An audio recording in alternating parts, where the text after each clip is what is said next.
ఈరోజు తెల్లారుజామున retired IPS officer Andhra Pradesh DGP Shri Vinay Ranjan Ray వాళ్ళ మిస్సెస్ తనుజ రంజన్ గారు ఒక మర్డర్ ఫర్ గెయిన్ కావడం జరిగింది.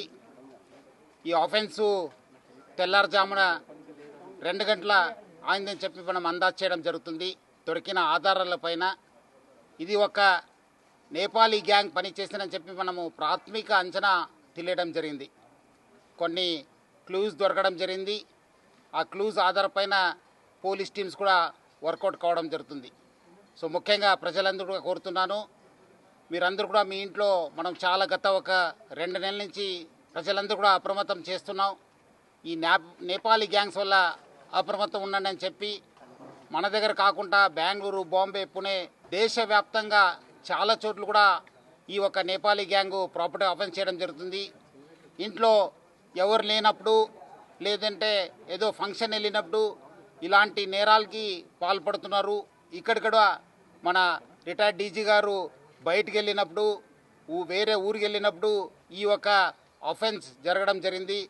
పిల్లలు పైన ఉండడము, మేడం కింద ఉండడంతో పైన ఉన్న పిల్లలకి తెలియలేదు. సో బయట నుంచి వచ్చి ఇక్కడ ఇంట్లో పనిచేసే ఒక లేడీతోని వాళ్ళు కాంటాక్ట్ పెట్టుకొని ఈ నేరానికి పాల్గొన్నారని చెప్పి మనకు ప్రాథమికంగా తెలుస్తుంది. మన సీనియర్ ఆఫీసర్స్ అందరు కూడా దీనిపైన ప్రత్యేక శ్రద్ధ పెట్టేసి డెఫినెట్లీ ఈ గ్యాంగ్ని పట్టుకోవడానికి కృషి చేయడం జరుగుతుంది. ఇప్పుడే మన రాష్ట్ర డీజీపీ సివి ఆనంద్ గారు, అట్లానే మన DGP law and order Mahesh Bhagwat గారు అందరు కూడా ఈ యొక్క సీన్ని విజిట్ చేయడం జరుగుతుంది. డెఫినెట్లీ ఈ కేసుని డిటెక్ట్ చేయడానికి మనము ప్రయత్నం చేయడం జరుగుతుంది. పబ్లిక్ ఎవరు కూడా ప్యానిక్ కావద్దు. మీ ఇంట్లో ఉన్న, ఎందుకంటే మార్నింగ్ కూడా చాలామంది నాకు ఫోన్ చేశారు, మన ఇంట్లో నేపాలీస్ ఉన్నారు సార్, ఎట్లా సార్ అని చెప్పి. అందరు కూడా చెప్తున్నాను, వాళ్ళు 1 ఇయర్ 2 ఇయర్ అనేది మీరు పెట్టుకోవద్దు. మీరు డెఫినెట్లీ వాళ్ళపైన చాలా నిఘా పెట్టాలి. అట్లానే మీరు బయటకు వెళ్ళినప్పుడు మీరందరూ కూడా సేఫ్టీ మెజర్స్ తీసుకుని బయట వెళ్ళాలని చెప్పి కోరుతున్నాను. సో డెఫినెట్లీ ఈ కేసుని హైదరాబాద్ సిటీ పోలీస్ చాలా సీరియస్గా తీసుకొని డెఫినెట్లీ డిటెక్ట్ చేయడానికి కృషి చేయడం జరుగుతుంది. ఉన్నావు డెఫినెట్లీ ఆధారాలు దొరికినావు.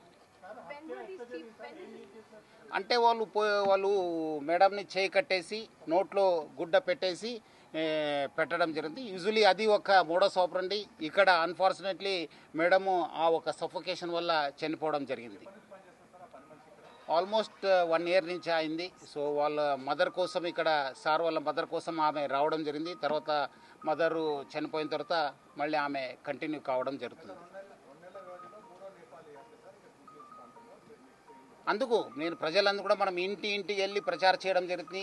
నేపాలీస్ పట్ల మీరు అందరూ కూడా అప్రమత్తం ఉండాలి. ఎందుకంటే ఇంత పోలీస్ చెప్పిన తర్వాత కూడా మళ్ళీ మీ ఇంట్లో పెట్టుకున్నారు. వాళ్ళు ఎవరు ఏమన్నది చూడరు, వాళ్ళు అవకాశం కోసం చూస్తుంటారు. సో అందుకు ఇక్కడ ఒకటే కాదు, బెంగళూరులో అయింది, బాంబేలో అయినావు, పుణేలో అయినావు. సో జాగ్రత్త ఉండాలని చెప్పి నేను ప్రజలందరూ కూడా కోరుతున్నాను.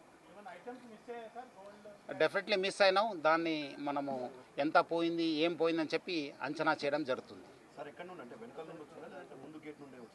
ఇక్కడి నుంచే వచ్చారు, సైడ్ గేట్ ఉంది కదా, పార్క్ గేట్ నుంచి రావడం జరిగింది. అది మనము వర్కౌట్ చేస్తున్నాం. కొన్ని వివరాలని బయట పెట్టలేము, కొంత ఇన్వెస్టిగేషన్ కోసము మనం చేస్తున్నాం. డెఫినెట్లీ మీకు అప్డేట్ ఇస్తాను. నేను చెప్తాను, మళ్ళీ చెప్తాను మీకు ఈవినింగ్ దాకా. మళ్ళీ again will give a report. Thank you.